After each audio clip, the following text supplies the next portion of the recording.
Die BRICS-Staaten stehen kurz davor, den globalen Lebensmittelhandel dramatisch zu verändern und wollen eine Lebensmittelbörse, eine Grain Exchange, einführen. Das könnten wir in Europa sehr schnell zu spüren bekommen, weil dadurch in Nicht-BRICS-Ländern die Preise schmerzhaft und schnell steigen könnten, beziehungsweise es sogar zu Versorgungsengpässen kommen könnte. Das Ganze ist auch keine Theorie oder ein Gerücht. Die Machbarkeitsstudie dazu läuft und das Projekt soll ab Oktober starten. In diesem Video sprechen wir darüber, wie realistisch das ist und wie man sich schützen kann.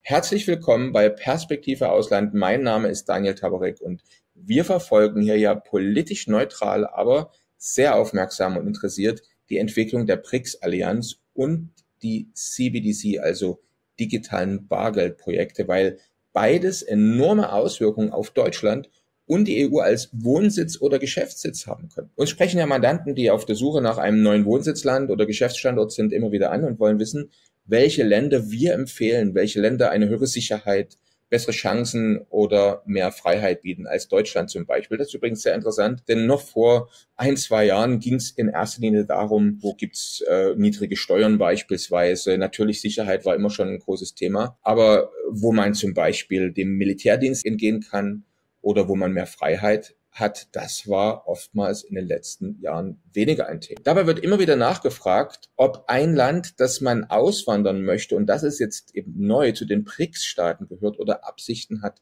beizutreten. Oder wie restriktiv dort zum Beispiel, also im möglichen neuen Wohnsitzland, die CBDC umgesetzt werden könnten. Schau unbedingt auch unser ausführliches Video zum BRICS-Bündnis und das letzte CBDC-Update-Video. Die Links siehst du oben am rechten Bildschirmrand. Was sich die BRICS-Länder jetzt neu ausgedacht haben, das könnte deine Entscheidung durchaus beeinflussen, denn wenn du an einem Plan B arbeitest und auswandern willst, dann solltest du das unbedingt beachten. Wir haben in unserer letzten Analyse von BRICS und CBDC ja gesehen, dass die Allianz inzwischen auf mehr als 50 Staaten gewachsen ist, unter anderem auch, weil man einen neuen Mitgliedsstatus für BRICS-Interessenten eingeführt hat. Es sind zwar noch nicht alle Länder offiziell Mitglieder, also diese weiteren neuen Kandidaten, aber die Aufnahmegespräche und Papierarbeit ist in vollem Gange und vor kurzem konnte man ja in den Medien lesen, zum Beispiel Malaysia oder Thailand, also dort ist es schon relativ weit, das Aufnahmeprozedere abzuwickeln.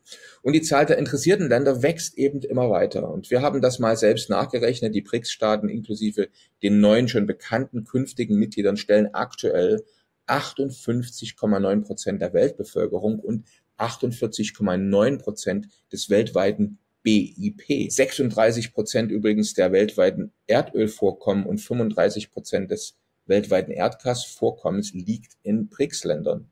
Und wie sieht es mit der Getreideproduktion aus? 44% kommt aus den BRICS-Ländern. Während alle Medien ja darüber diskutiert haben, ob die BRICS-Staaten eine neue Währung bringen, haben die zwei ganz andere Coups gelandet.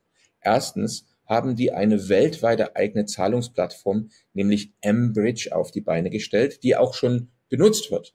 Damit gehen Milliarden US-Dollar an Handelsvolumen nicht mehr über die SWIFT-Plattform und auch nicht mehr in US-Dollar über die Bühne. Während alle diskutieren, ob die BRICS-Staaten eine goldgedeckte Währung auf den Weg bringen, das Internet ist ja voll von Videos zu diesem Thema, haben die etwas viel Schlaueres gemacht. Die haben nämlich ihre Zahlungsplattform so konzipiert und durch spezielle Finanzinstrumente, sogenannte Währungsswap-Vereinbarung, ergänzt. Und dadurch kann jedes Land, das also der BRICS-Allianz beitritt, in seiner eigenen Währung bleiben und man vermeidet die Probleme, die im Euroraum entstanden sind, weil man dort ja schwachen Volkswirtschaften die Währung einer der starken Länder übergestülpt hat. Jedes Land kauft und verkauft also, wenn es BRICS-Mitglied ist, in seiner eigenen Währung, so zumindest das aktuelle Modell. Und deswegen ist eine Mitgliedschaft so interessant, ja fast begehrenswert, kann man sagen, für arme Länder. Denn die müssen heute teuer US-Dollar einkaufen, haben also Umtauschgebühren, Währungsschwankungsrisiken, was den gesamten Einkauf verteuert. Das System der BRICS-Staaten ähnelt eigentlich dem SPV-Modell, das einige EU-Staaten, also Deutschland, Frankreich und das Vereinigte Königreich damals führend, nach Wiedereinführung und Verschärfung der US-Sanktionen seit 2018 gegen den Iran auf den Weg gebracht haben. Leider hat es nie richtig funktioniert. Ich verlinke dazu hier ein Tagesschau-Artikel. Also SPV hieß es damals, Special Purpose Vehicle. Und Ziel war, nicht sanktionierte Waren wie Lebensmittel und medizinische Produkte weiterhin mit dem Iran zu handeln. Also obwohl damals medizinische Produkte oder Lebensmittel von den Sanktionen ausgeschlossen waren, konnten diese nicht mehr gehandelt werden. Und warum? Weil dem Iran die Benutzung des US-Dollar und des SWIFT-Systems verboten war. Also das war schon ganz schön tragisch. Der Iran wollte weiterhin nicht sanktionierte Waren verkaufen oder deutsche Unternehmen, französische Unternehmen, britische Unternehmen wollten Geschäfte machen und es war nicht sanktioniert, weder von EU-Sanktionen noch von US-Sanktionen, aber man konnte kein Geld transferieren. Also was hat man damals gemacht? Frankreich, Deutschland und das Vereinigte Königreich. Also man hat eine bankähnliche Institution gegründet, eine sogenannte Zweckgesellschaft mit dem Sitz in Paris, die Ähnliches hätte tun sollen, wie die BRICS-Staaten heute in gigantischem Umfang tun. Also ein Beispiel. Nehmen wir an, der Iran verkauft Pistazien und Safran an eine Handelskette in Deutschland. Eine deutsche Pharmagesellschaft verkauft Medikamente zur Krebsbehandlung an den Iran. Die Handelskette in Deutschland überweist jetzt aber nicht das Geld für den Safran oder Pistazien in den Iran, sondern zahlt es auf ein Underkonto des SPV bei einer Zentralbank ein. Das Geld bleibt also in Europa.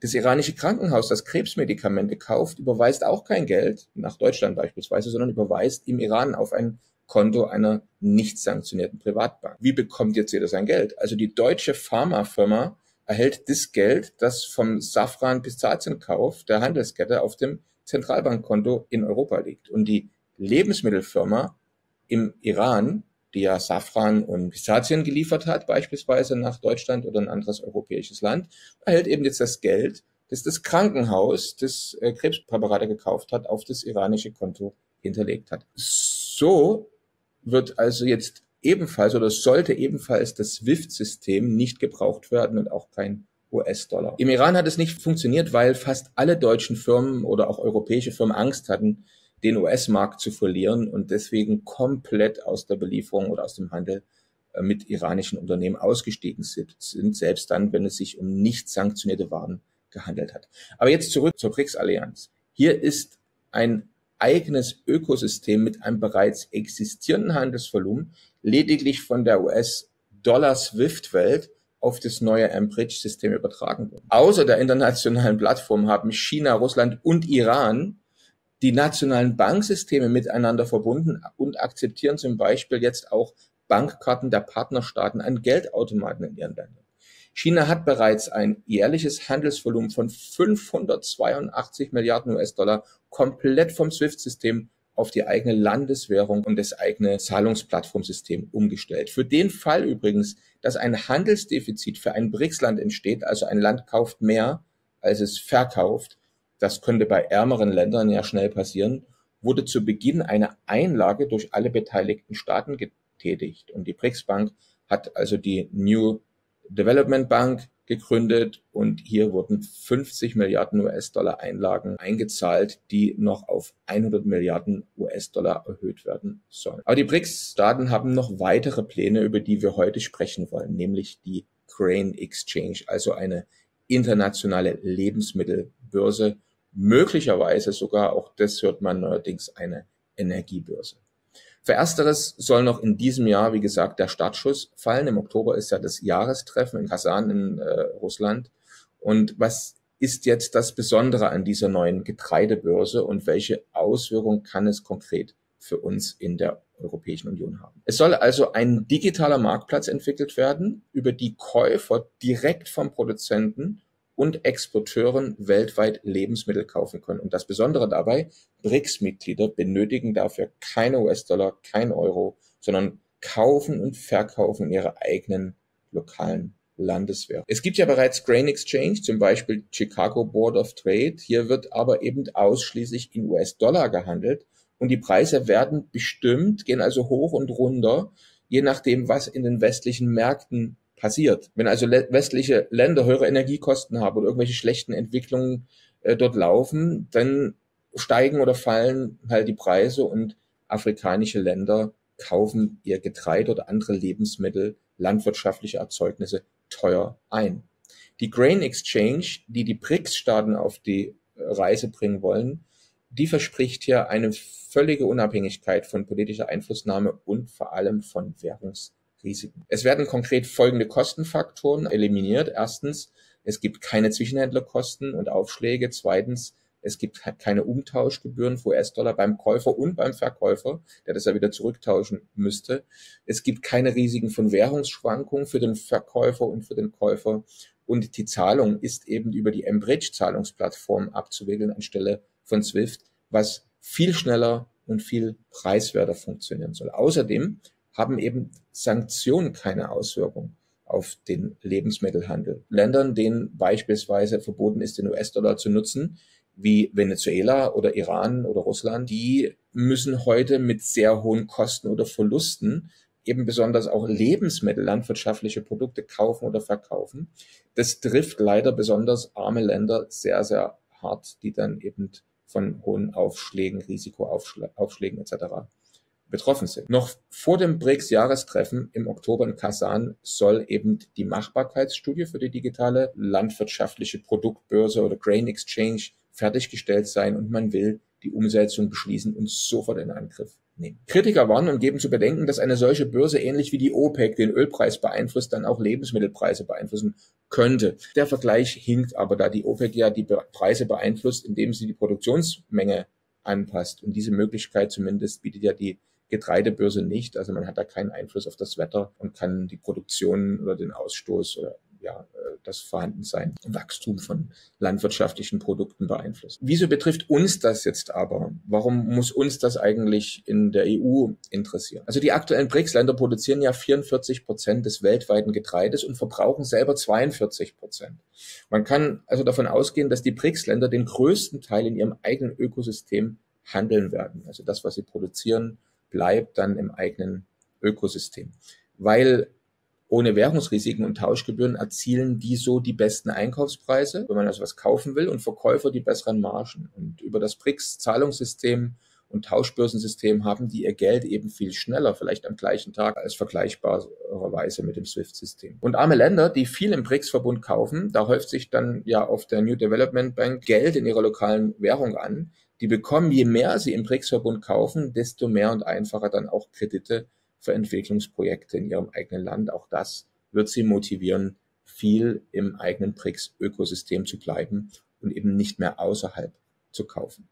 Und wenn mehr und mehr Waren, vor allem auch Lebensmittel im BRICS-Ökosystem gehandelt werden, weil dort Produzenten mehr Ertrag, Käufer niedriger Preise haben, Zahlung schneller und preiswerter funktionieren könnten eben für Nicht-BRICS-Länder wie die EU eine ganze Reihe von Produkten verknappt werden und dramatisch teurer werden. Außerdem werden Partnerschaften, Handelsbeziehungen neu geordnet, weil ja Länder, von denen wir weniger kaufen, also die kaufen dann auch weniger von uns, vor allem, weil wir wollen ja US-Dollar oder Euro weiterhin haben. Die größten Gewinner wären übrigens Länder wie Ägypten, Indonesien und Nigeria. Das erkennt man an den Zahlen. Und die größten Verlierer USA, Kanada und Australien. Übrigens auch eine Energiebörse innerhalb des BRICS-Bündnisses soll diskutiert werden. Und hier könnten die mittelfristigen Folgen den Wettbewerbsvorteil jetziger führender Industriestaaten noch dramatischer neu sortieren. In einem nächsten Video werden wir noch darüber sprechen, wie es sich auswirken könnte, dass die BRICS-Staaten ja über mehr als 70% aller geologischen und mineralischen Ressourcen der Erde verfügen.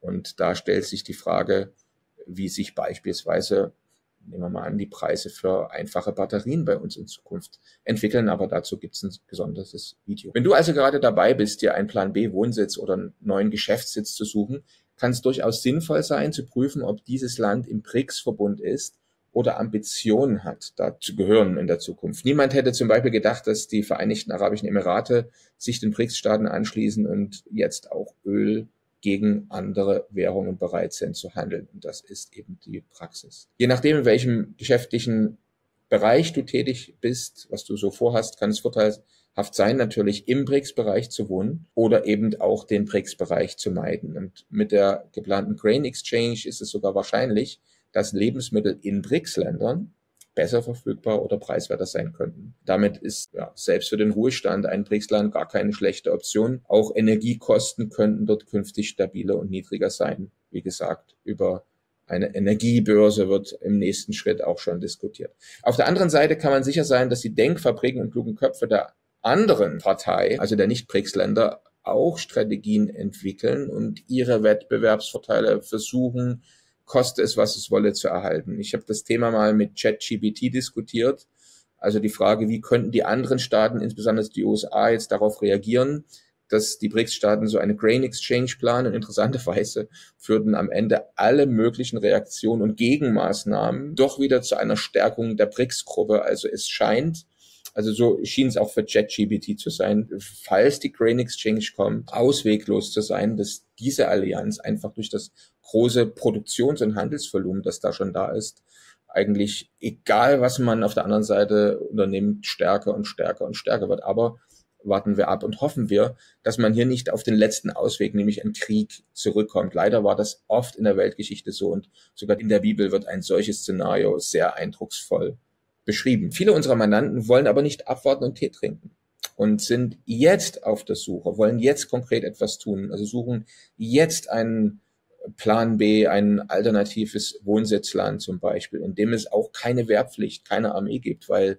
sie und ihre Kinder nicht in einen Krieg verwickelt werden wollen beispielsweise. Wenn du also mal ein unaufgeregtes, sachliches Beratungsgespräch zu diesem Thema buchen möchtest, findest du einen Link zur Terminvereinbarung in der Beschreibung zum Video.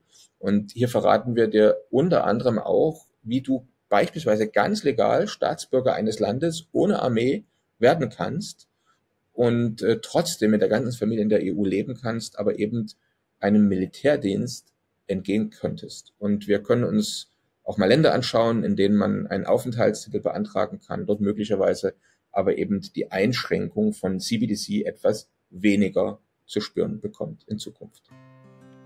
Bist du Unternehmer, Freiberufler oder Investor? Zieht es dich schon lange ins Ausland? Mach heute den ersten konkreten Schritt in eine Zukunft mit mehr Geld und mehr Freiheit. Buche ein Beratungsgespräch mit Sebastian und seinen Kollegen. Unsere Kanzlei unterstützt Mandanten wie dich dabei, deine Steuerlast legal zu reduzieren, Vermögen aufzubauen und zu schützen und deine persönliche Freiheit zu maximieren. Profitiere jetzt von unserem Fachwissen und unserem Netzwerk. Gehe zu mandatierung.com und werde Mandant unserer Kanzlei.